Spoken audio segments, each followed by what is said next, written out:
Hi అండి, అందరికీ నమస్కారం. ఈరోజు మనం ప్రణయ సంఘర్షణ 5వ భాగంలో ఏం జరిగింది అని తెలుసుకుందాం.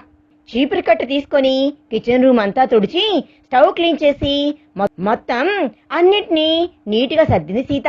అబ్బా, అనవసరంగా నేనే వంట చేయవద్దని చెప్పాను, లేదంటే చిత్ర ఎంచక్కా వంట చేసుండేది. ఏం చేస్తాం, అంతా నా కర్మ అనుకొని స్టవ్ మీద పాలు పెట్టింది. ఆది తన మామయ్య గుర్తుకు రాగానే సీతకి మళ్లీ ఏడుపు వచ్చేసింది. చిచ్చి, చీటికి మాటకి అస్సలు ఏడవకూడదు నేను. రామ్ అసలు ఎందుకు నన్ను పెళ్లి చేసుకున్నాడో తెలుసుకున్నాకే నేను ఏదో ఒక నిర్ణయం తీసుకోవాలి. అప్పటి వరకు నేను ఏడుస్తూ ఇలా డీలా పడిపోకూడదు అని అనుకొని పొంగుతున్న పాలను ఊదుతూ గ్లాసులో పాలు వేసుకొని చీరపాలు నడుము దగ్గర దోపి రూమ్కి వచ్చింది సీత. బెడ్ మీద ఆదమర్చి నిద్రపోతున్న రామ్ని చూసి, ఇప్పటి వరకు పీకల దాకా నన్ను తిట్టి అప్పుడే పడుకున్నాడా అని అనుకొని తెచ్చిన వేడి గ్లాస్ని పక్కన పెట్టి సోఫాలోకి వచ్చింది సీత. రామ్ మాటలు, చిత్ర చెప్పిన మాటలు అన్నీ ఆలోచిస్తూ ఎంతసేపు అలా కూర్చునుందో తనకే తెలియదు. కాసేపటికి ఆలోచించి ఒక నిర్ణయానికి వచ్చి పాలు తాగి వెంటనే పడుకుంది సీత.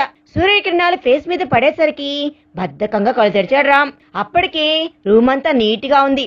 చుట్టూ చూసి ఈ పిల్ల ఎక్కడ సచ్చింది అనుకుని బయట లాన్లో చూశాడు. మొక్కలన్నిటికీ నీళ్లు పోస్తూ ఉంది సీత. చాటుగా కనిపిస్తున్న ఆమె నాభి అందాల్ని చూసి, ఏది ఏమైనా ఈ పిల్లలో చాలా అందం ఉంది అని అనుకొని, చీచి, నేనేంటి దీని నడుమును చూస్తున్నాను అని అనుకున్నాడు అతను. మనసు చూడకూడదని హెచ్చరిస్తూ ఉన్నా బుద్ధి మాత్రం అతని మాటే వినటం లేదు.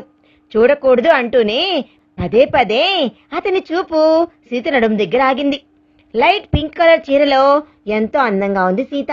నడుము దగ్గర పిన్ పెట్టకపోవడంతో ఆమె చీర గాలికి అటు ఇటు కదులుతూ ఉంటే ఆమె నడుము వంపును చూస్తూ ఉన్న రామ్, ఉఫ్, ఓ ఓ రే, ఏమైందిరా నీకు అనుకున్నాడు. ఏ సీత, ఇలా రా అంటూ గట్టిగా పిలిచాడు. కాదు కాదు అరిచాడు పెద్దగా.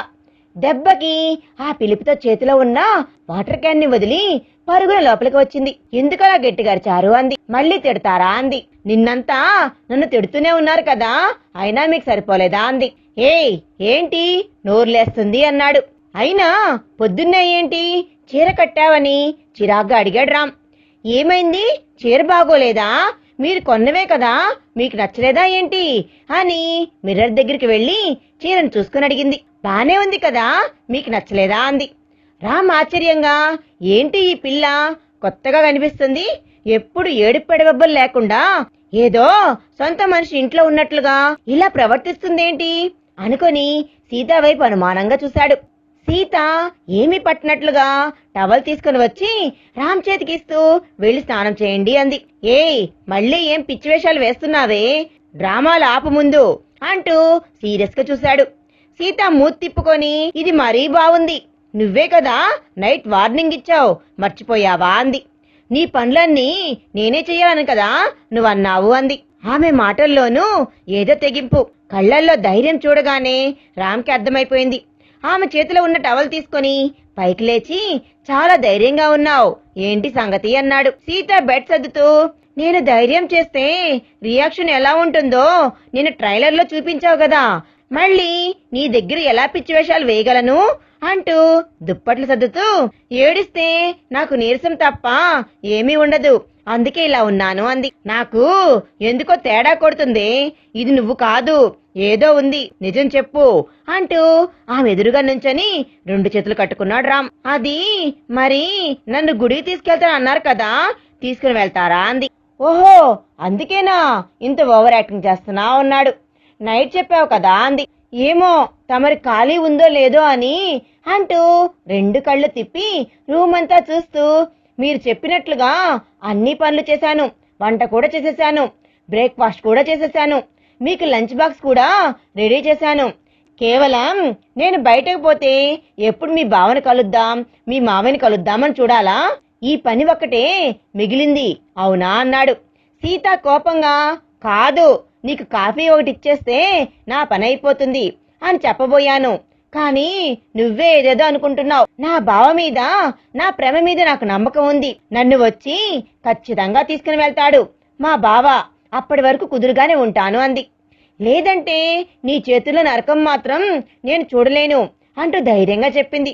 రామ్ 2 కనుబొమ్మల్ని పైకి లేపి, ఆహా, అబ్బో, చాలా ఉందే నీకు, ఇలానే ధైర్యంగా ఉండు సీత, నాకు కావాల్సింది కూడా ఇదే అన్నాడు. సీత కోపంగా లుక్ ఇచ్చి డ్రెస్సింగ్ రూమ్ లోకి వెళ్లి అతని డ్రెస్ తెచ్చి బెడ్ మీద పెట్టి, నైట్ నీ బట్టల మధ్యలో కూర్చొని ఏడ్చానని తెగ బాధపడ్డావు కదా, అదిగో చూసుకో, నీట్గా ఐరన్ చేశాను, ఇవే కాదు మొత్తం అన్ని బట్టల్ని చేశాను, కావాలంటే చెక్ చేసుకోండి అంది. లేదులే, చెక్ చేయాల్సిన అవసరమే లేదు, నువ్వు నా మాట వింటావులే, నీ ధైర్యం ఎన్ని రోజులుంటుందో నేను చూస్తాను అంటూ కన్నింగా నవ్వి టవల్ తీసుకుని వాష్రూమ్కి వెళ్ళిపోయాడు. సీత వెంటనే పరుగులాంటి నడకతో కిచెన్ రూమ్లోకి వచ్చేసింది.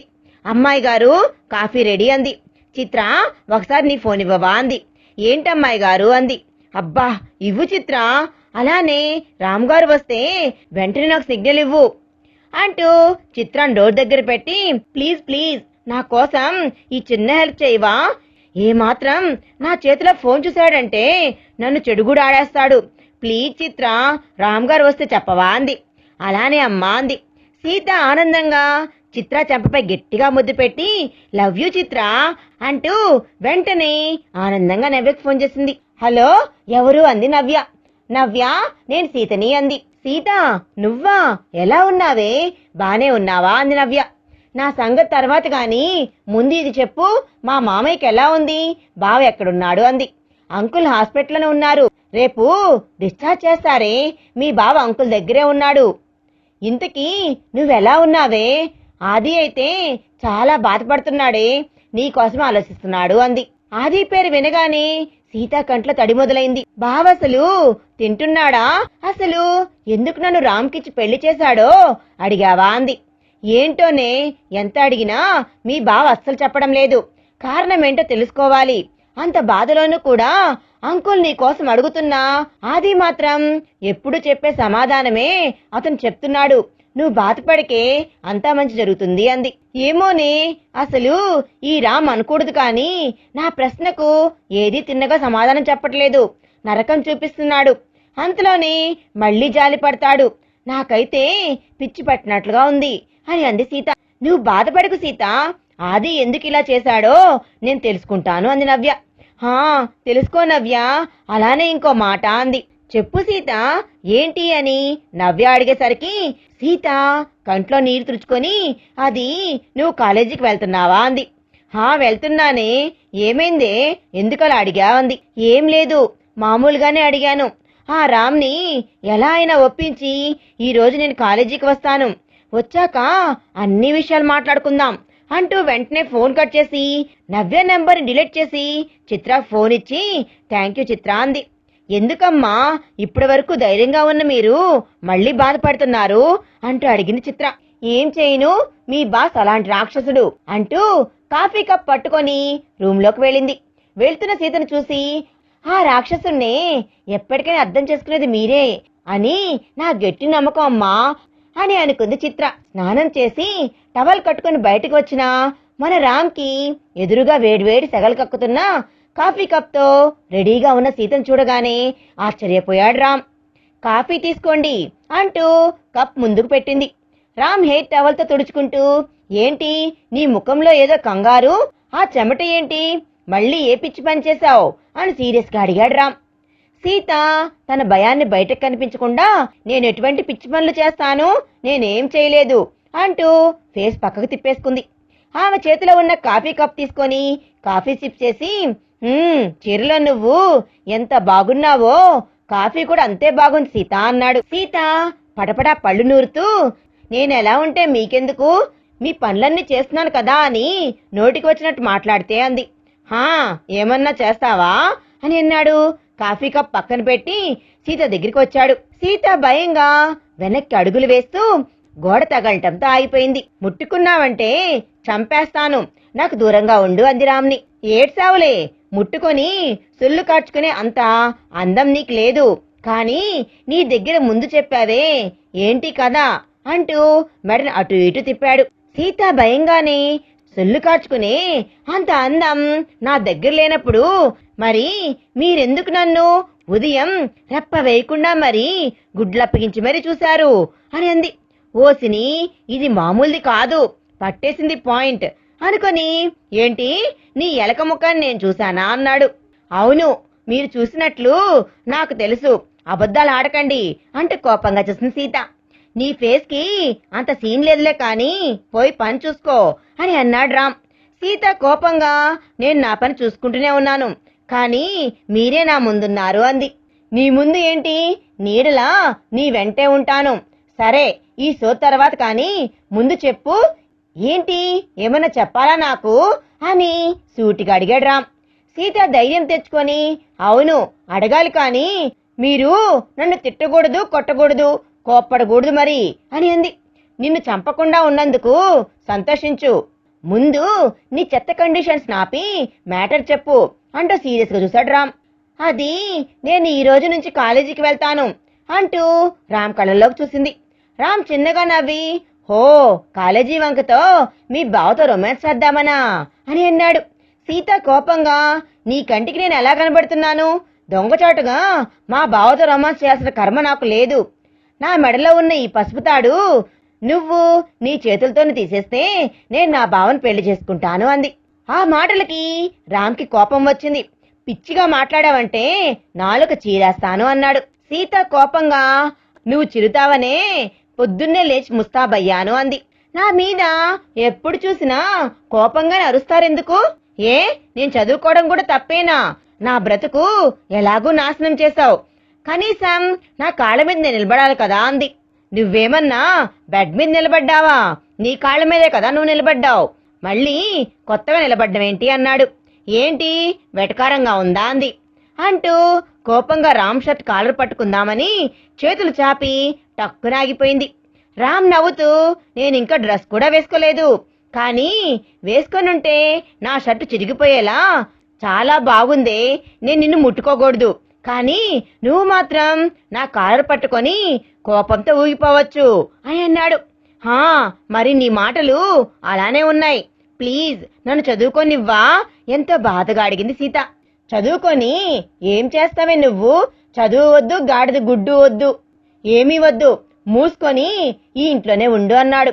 నా వల్ల కాదు, నేను కాలేజీకి వెళ్తాను, పర్మిషన్ ఇస్తావా ఇవ్వవా అని కోపంగా అడిగింది సీత. ఏంటి నోరులేస్తుంది అని సీరియస్ గా చూశాడు రామ్.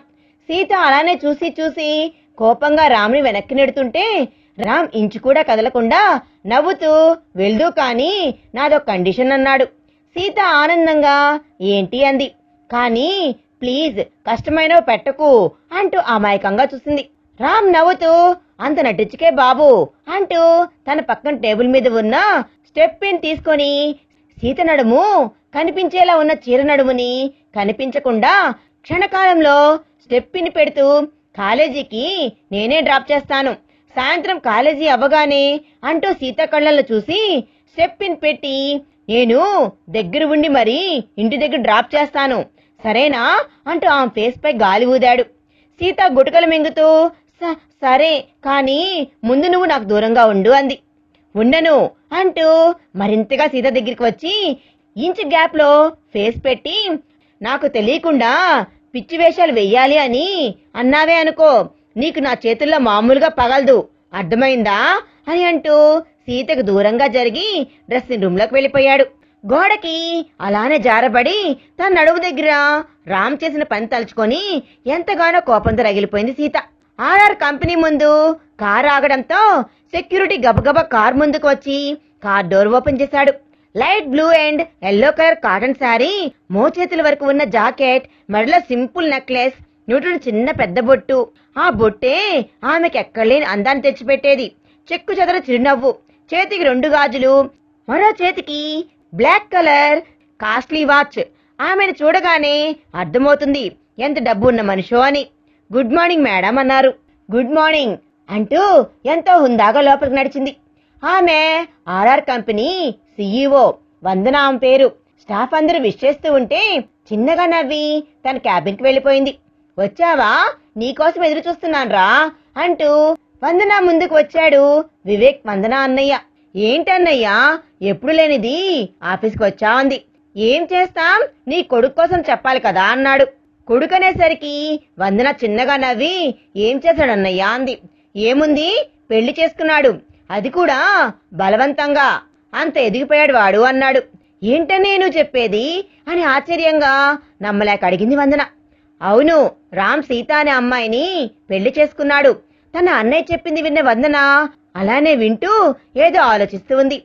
ఏంటి వందన, నువ్వు మౌనంగా అన్నాడు. ఏం లేదన్నయ్యా, వాడు సడన్ గా పెళ్లి చేసుకున్నాడు కదా, రీజన్ ఏంటా అని ఆలోచిస్తున్నాను అంది. అంతేగాని వాడి దగ్గరికి వెళ్లి 2 చెంపలు వాయించి వాడికి బుద్ధి చెప్పవా అన్నాడు. నాకు ఆ హక్కు లేదన్నయ్యా, ఎలానో వచ్చావు కదా, కాఫీ తాగి వెళ్ళు అంటూ వందన మీటింగ్ రూమ్ లోకి వెళ్లిపోయింది. వెళ్తున్న చెల్లిని చూస్తుండిపోయి ఎంతగానో బాధపడ్డాడు వివేక్. మీటింగ్ రూమ్ కు వచ్చిన వందన ఎంతగానో వెక్కి వెక్కి ఏడ్చింది. ఎందుకు నా కొడుకు ఇలా ఎందుకు చేశాడు, దీనికి అంతటికీ కారణం నువ్వే విమలా, నాకు తెలుసు అనుకుంది. వాడి జీవితం నాశనం చేయాలని చూసేది నువ్వే కదా, ఏదో ఒక రోజు నీ ఇంటికి నేను వచ్చి నువ్వు జుట్టు పట్టుకొని మరీ నిన్ను బయటకు గెంటేకపోతే నా పేరు వందననే కాదు అంటూ కోపంగా రగిలిపోయింది వందన. పైకి గంభీరంగా ఉంటావు, కొడుకంటే ఇష్టం లేనట్టుగానే మాట్లాడతావు, మరి ఎందుకు ఏడుస్తున్నావు అంటూ లోపలికి వస్తూ అడిగాడు వివేక్.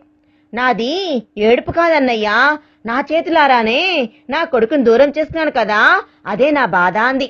నువ్వు మోసం చేయలేదు, మోసపోయావు. నీకు చెప్పాను ఆ విశ్వాకి దూరంగా ఉండు అని. అయినా నువ్వెప్పుడు నా మాట విన్నావు చెప్పు, ప్రాణంగా ప్రేమించినందుకు వాడు నీకు మిగిల్చింది ఏంటి అన్నాడు. అన్నయ్యా, ఇప్పుడు ఆ విషయాలన్నీ నా దగ్గర చెప్పకు ప్లీజ్, రామ్ నా కన్నబిడ్డ, ఎప్పటికైనా నా దగ్గరికి వస్తాడు అంది. అలా అనుకునే ఏడుస్తూ జీవితాంతం కాలం బ్రతికే అని అన్నాడు. అన్నయ్యా అంది. అన్నయ్యనే మాట్లాడుతున్నా, 2 రోజుల్లో వస్తున్నారు ఇండియాకి, ఈసారి విశ్వాతో నేనే మాట్లాడతాను అన్నాడు. అన్నయ్యా అని కోపంగా చూసింది వందన. క్షమించమ్మా, నీ మాట మాత్రం నేను వినను, ముందు ఫేస్ తుడుచుకో, మీటింగ్ టైం అయిపోయింది అని చెప్పి బయటికి వెళ్ళాడు వివేక్. వందన అలానే ఆలోచిస్తూ చైర్లో కూర్చుండిపోయింది. కార్ గుడి ముందు ఆగడంతో సీత వైపు చూశాడు రామ్. ఏంటి, కార్ దిగమని చెప్పాలా, దిగు అన్నాడు. సీత కోపంగా లుక్కిచ్చి కార్ దిగాలని నాకు కూడా తెలుసు, తమరేం చెప్పక్కర్లేదు అంది. రామ్ యాటిట్యూడ్ లుక్కిస్తూ ఏంటమ్మా ఇప్పుడు చెప్పినా బేస్ వాయిస్ తో మళ్ళీ చెప్పు నాకు అన్నాడు. ఏ ఏ అని ఆగిపోయింది.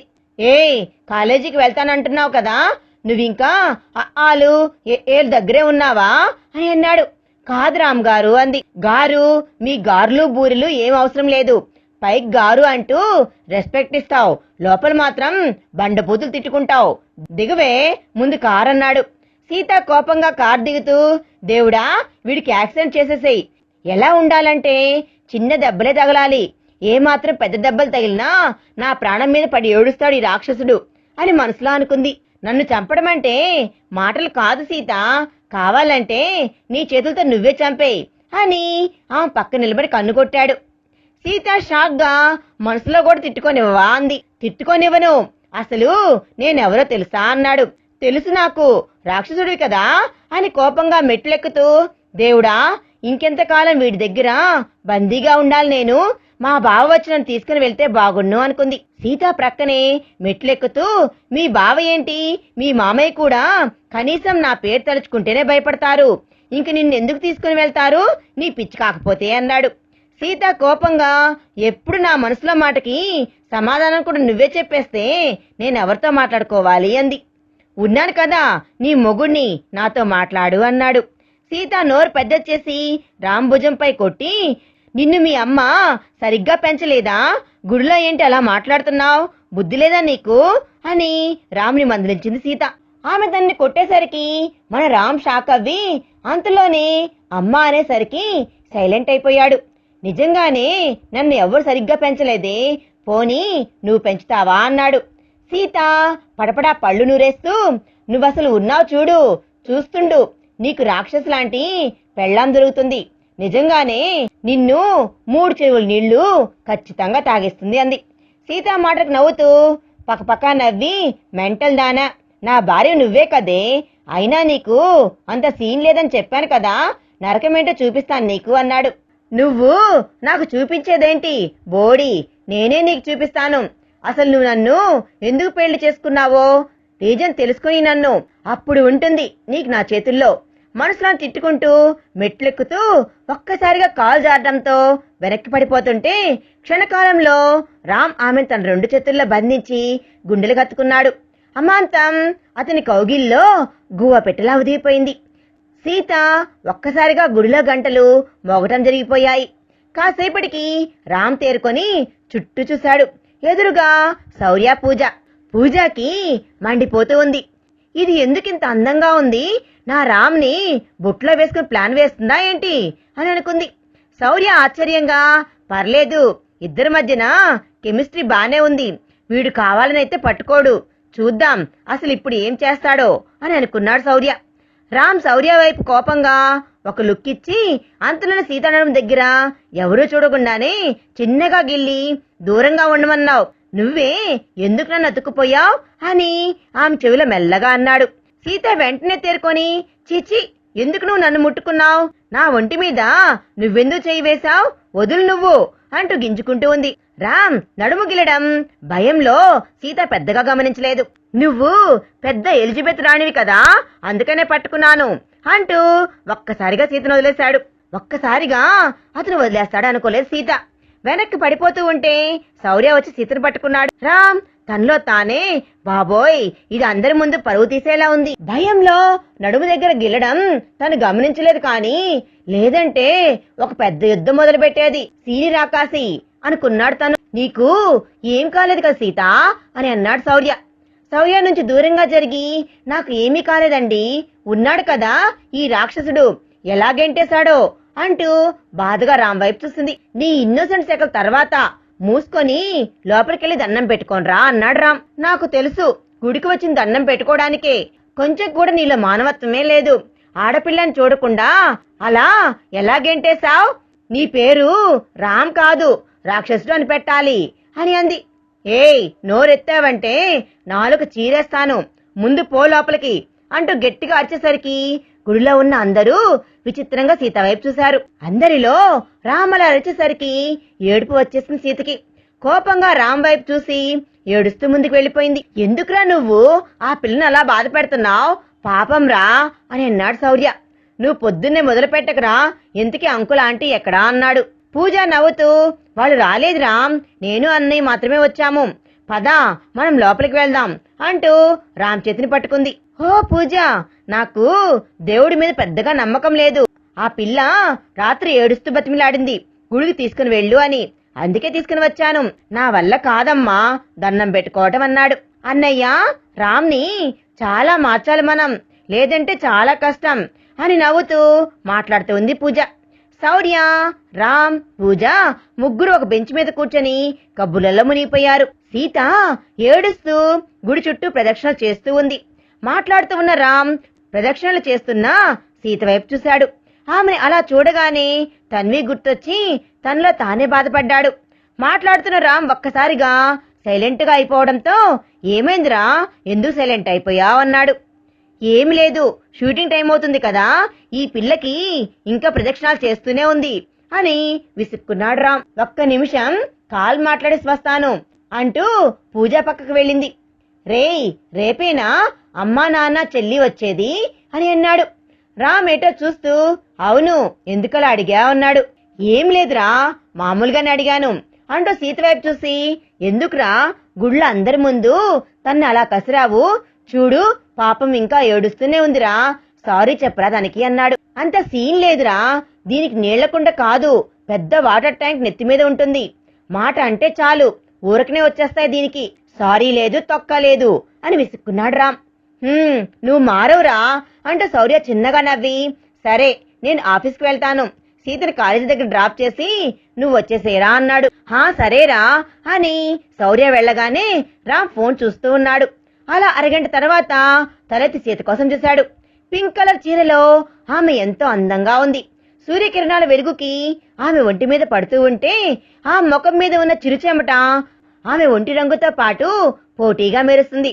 జడలో తురిమిన కనకాంబరాలు గాలికి ఎగురుతూ ఆమె ఫేస్ మీద పడి అల్లరి చేస్తూ ఉన్నాయి. ఈ సోకులకు మాత్రం ఏం తక్కువ లేదు. ఎంతసేపు చేస్తుందిరా బాబు ఈ ప్రదక్షిణలు? నాకు షూటింగ్ కేమో లేట్ అయిపోతుంది, నైట్కి దీనికి ఏమైందో తెలియదు కానీ చాలా ధైర్యం వచ్చింది అని అనుకొని నేరుగా సీత దగ్గరికి వెళ్ళాడు. ప్రదక్షిణలు చేస్తున్న సీత ఎదురుగా ఉన్న రామ్ని గుద్దుకొని, నీకేమన్నా పిచ్చా, ఎందుకు ఇలా అడ్డంగా ఉన్నా అంది. ఓవర్ చేయకు, పగులుద్ది, పద వెళ్దాం అన్నాడు. ఎక్కడికి వెళ్లేది, నేను ఇంకా దేవుడికి దండం కూడా పెట్టుకోవాలి, ఇప్పుడే ప్రదక్షిణలు అయ్యాయి, అయినా నువ్వు నాతో మాట్లాడకు, నీకసలు ఆడదాని మనసంటే ఏంటో కూడా తెలియదు అని అంది. ఇప్పుడు నేనేమన్నాను ఆ ఏడుపు అని అన్నాడు. నాకు షూటింగ్ టైం అవుతుంది, తెల్లవారులు గుడ్లోనే కూర్చుంటే అక్కడ డబ్బులిచ్చిన వాళ్ళు నా మీద ఎగురుతారు అన్నాడు. అయితే నాకేంటి, ఇంకా అరగంట పడుతుంది, కావాలంటే నన్ను వదిలేసి నువ్వు షూటింగ్కి వెళ్ళిపో అంది. నేను వెళ్ళిపోతే నువ్వు మీ మామయ్య దగ్గరికి ఎగిరిపోదామనా అని అన్నాడు. నీ కంట్రీ బ్రెయిన్ నాకు తెలుసు, పదా వెళ్దాం అన్నాడు. సీత కోపంగా రామ్ని వెనక్కి నెట్టి దేవుడి దండం పెట్టుకుంది. ఆమె అలా నెట్టేసరికి రామ్ వెనక్కి పడిపోకుండా తనను తాను నిలదొక్కుని సీత వైపు కోపంగా చూశాడు. ఏడుస్తూ దేవుడి దండం పెట్టుకొని హారతి తీసుకుని వెనక్కి తిరిగింది. వెంటనే సీతా చేతిని పట్టుకొని పక్కకు తీసుకుని వెళ్లి చుట్టూ చూశాడు. ఎవ్వరూ లేకపోవడంతో కోపంగా ఆమె చేతిని పట్టుకొని, ఏంటి వేషాలు వేస్తున్నావు, బ్రతకాలని లేదా నీకు అన్నాడు. అసలు లేనే లేదు, కావాలంటే చంపే, నేను చచ్చిపోతాను అంది. ఏంటే ఏడుస్తున్నావు, అందరి ముందు చెట్టంత మగాడిని అలా తోసేశావు, అసలు నిన్నేం చేయాలే అని అన్నాడు. తోసేసినందుకు నీకే అంత కోపం వచ్చింది, మరి అందరి ముందు అంత గట్టిగా నా మీద అరిచావు, నాకెంత కోపం రావాలి. నీకొకటి తెలుసా, మా మామయ్య గాని మా బావ గాని ఎప్పుడు నా మీద అరవలేదు, కానీ నువ్వు ప్రతిసారి నా మీద అరుస్తూనే ఉన్నావు, నన్ను ముట్టుకోవద్దన్నా ముట్టుకుంటూనే ఉన్నావు, మరి నిన్నేం చెయ్యాలి అని అంది. చూస్తూ ఉండు, నువ్వు నన్ను ఎంత బాధ పెడుతున్నావో నా బావ కూడా నిన్ను అంతే బాధ పెడతాడు అంది. రామ్ చిన్నగా నవ్వి సీతను ఒక్కసారిగా మీదకి లాక్కొని, ముట్టుకుంటానే, ఏం చేస్తావ్, నీ మెడలో నేను కట్టిన తాళిబొట్టు ఉంది, నేను ముట్టుకోపోతే ఎవరు ముట్టుకుంటారే అని అన్నాడు. ఇంకోసారి ఆ ఆదిగాడి కోసం నా దగ్గర మాట్లాడావా నీకు మామూలుగా ఉండదు అన్నాడు.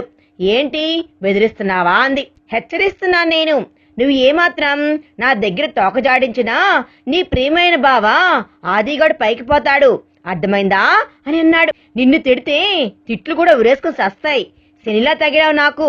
ఏడుస్తూ రామ్ వైపు చూసింది. ఏడు పాపలేదే అంటే కాలేజీకి తీసుకుని వెళ్ళను, అర్థమైందా నీకు అన్నాడు. సీత ఏడు పాపి, నా ఎమోషన్లతో నువ్వు ఆడుకుంటున్నావు కదా, చూస్తూ ఉండు నిన్ను ఎలా ఆడుకుంటానో అంది. ఏడ్సావులే, నీకంత సీన్ లేదు కానీ ముందు పద, నీకు టైం అవుతుంది అన్నాడు.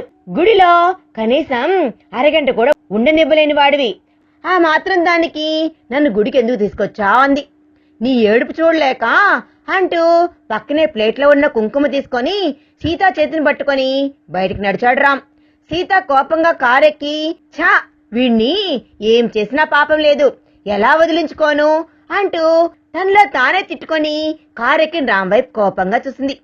తిట్టుకుంది చాలు గాని అంటూ తన చేతిలో ఉన్న కుంకుమని ఆమె పాపిట్లో పెట్టి, ముందు ఆ ఏడు పాపే, అర్థమైందా అన్నాడు. నువ్వు నన్ను తిట్టడం ఆపేస్తే నేను నా ఏడుపును ఆపేస్తాను అంటూ కోపంగా చూసి తనలో తానే ఎంతగానో బాధపడింది. రామ్ కోపంగా కార్ స్టార్ట్ చేశాడు. డ్రైవింగ్ చేస్తున్నంతసేపు సీత మౌనంగానే ఉంది. కాసేపటికి కార్ని కాలేజీ ముందు ఆపడంతో రామ్ సీత వైపు చూశాడు. సీత ఏదో ఆలోచనలో ఉండటం చూసి, అమ్మా సీతగారు, కాలేజీ వచ్చేసింది, వెళ్ళండి అన్నాడు. రామ్ ముఖం చూడకుండా తన బ్యాగ్ని తీసుకొని కిందకు దిగుతూ ఉంటే ఒక్కసారిగా రామ్ సీత చేయి పట్టుకొని, నేను వచ్చేంత వరకు నువ్వు కాలేజీలో ఉండాలి, అర్థమైందా అన్నాడు. ఈ మాటని నాకు చాలా సార్లు చెప్పావు, నేను విన్నాను, నాకు చెవుడు లేదు అని అంది. కోపంగా రామ్ చేతిని విదిలించుకొని కారు దిగింది. రామ్ వెళ్తున్న సీతను చూస్తూ, దీనికి పొగరు మామూలుగా లేదు, చెప్తాను అని కార్ స్టార్ట్ చేసి అక్కడి నుండి వెళ్ళిపోయాడు. మరి తర్వాత ఏం జరిగింది అనేది మనం నెక్స్ట్ పార్ట్లో తెలుసుకుందాం. ఈ వీడియో కనుక మీకు నచ్చినట్లయితే ప్లీజ్ లైక్ చేయండి, మీ విలువైన అభిప్రాయాన్ని కామెంట్ రూపంలో తప్పకుండా తెలియజేయండి. కొత్త వారు మన ఛానల్ చూస్తున్నట్లయితే ప్లీజ్ సబ్స్క్రైబ్ చేసుకోండి. Thanks for watching.